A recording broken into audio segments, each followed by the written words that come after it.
Yes, good morning students. Let's start the new chapter today. That is lesson number 4, heat and temperature.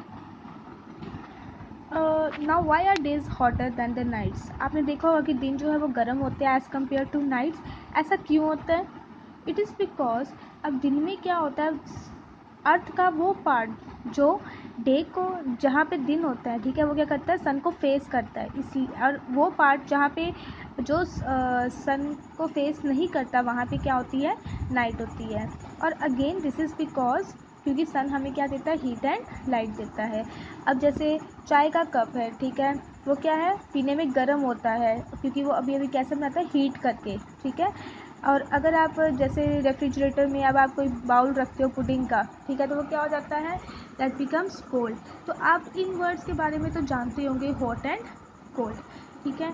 You know what milk food इसेक्टा becomes hot on heating. जब हम इनको गर्म करते हैं तो ये क्या हो जाते हैं, बिल्कुल गर्म हो जाते हैं. तो आपने कभी सोचा है कि ये हीट होती क्या है?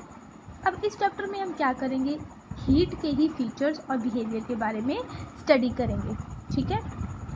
यहाँ पे देखो, मैन को स्वेटिंग क्यों आती है, that is because the sun heat, ठीक है, सन की हीट के कारण ही मैन को क्या आती है, स्वेटिंग आती है. Now what is heat? Heat क्या होती है? हीट जो है एक फॉर्म ऑफ द एनर्जी है, ठीक है, जो क्या देती है, हॉटनेस प्रोड्यूस करती है बॉडी में, ठीक है. And like all other forms, जो जैसे बाकी एनर्जी जो है, it can not be, it can get transformed, ठीक है, into the another forms. It can also be generated from the various other forms of energy. और भी कई तरीक़ों से जनरेट की जा सकती है. When a body possesses heat energy, it tends to become hot. जब आपकी बॉडी, जब किसी भी बॉडी में हीट एनर्जी है तो वो क्या हो जाती है, वो गर्म हो जाती है, ठीक है. जैसे आपने ऑब्ज़र्व किया होगा, जैसे हम वाटर, अगर जैसे हम हॉट करते उसको गैस स्टोव बर्नर पे जब हम पानी को गर्म करते हैं तो वो क्या होता है, वो बिल्कुल गर्म हो जाता है, ठीक है. यहाँ पे जो गैस स्टोव बर्नर क्या है, वो है हीट एनर्जी का सोर्स है, ठीक है. और वाटर क्या कर रहा है, वाटर जो है हीट गेन कर रहा है.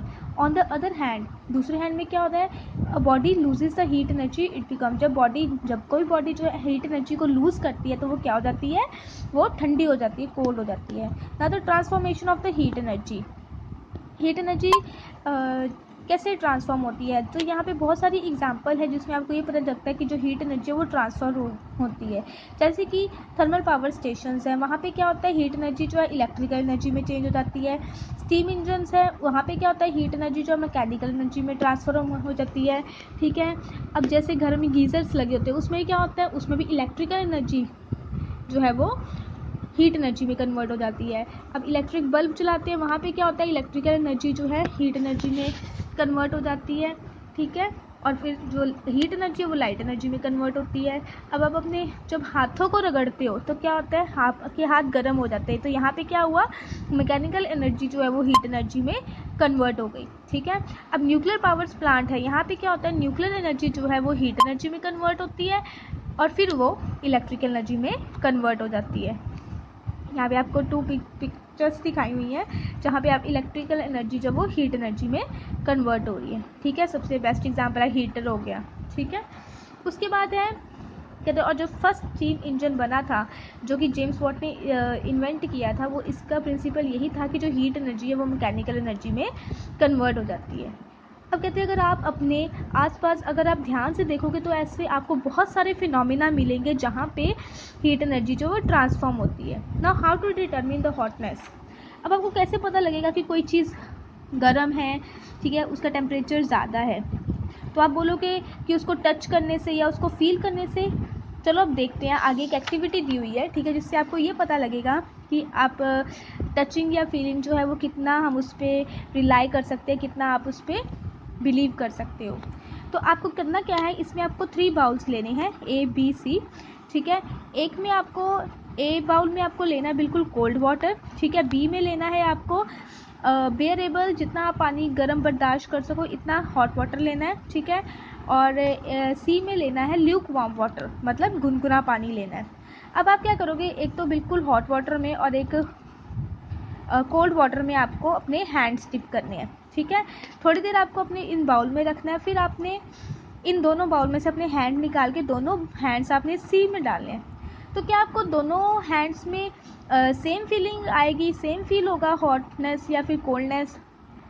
तो स्टूडेंट्स ऐसा नहीं होगा, बिकॉज जो तो आपका ठंडे पानी में था, जब आप सी में डालो तो वो आपको गर्म लगेगा, ठीक है, जबकि जो बी में था उसमें गर्म पानी था। अब गर्म पानी से जब गुनगुने पानी में जाओगे तो आपको गुनगुना पानी ठंडा लगेगा। तो इस तरीके से यहाँ से क्या क्लियर कंक्लूड करते हैं कि जो हॉट एंड कोल्ड है वो कंपैरेटिव टर्म्स है, ठीक है, नॉट परफेक्ट और एब्सोल्यूट, ठीक। And the degree of the hotness of the body is called its temperature. This is a definition you have to learn. The degree of the hotness of the body is called its temperature. Okay, when an object is heated, besides getting hot, one of the more following changes may be experienced. अब कहते हैं कि जब आप heat करते हो किसी भी चीज़ को, ठीक है, तो उससे बहुत सारे चेंजेस आते हैं, ठीक है। कई ऑब्जेक्ट्स क्या हो जाते हैं, हीट करने पे एक्सपैंड हो जाते हैं, और जब वो ठंडे होते हैं तो वो कॉन्ट्रैक्ट कर जाते हैं, ठीक है। तो ये डिपेंड करता है मटेरियल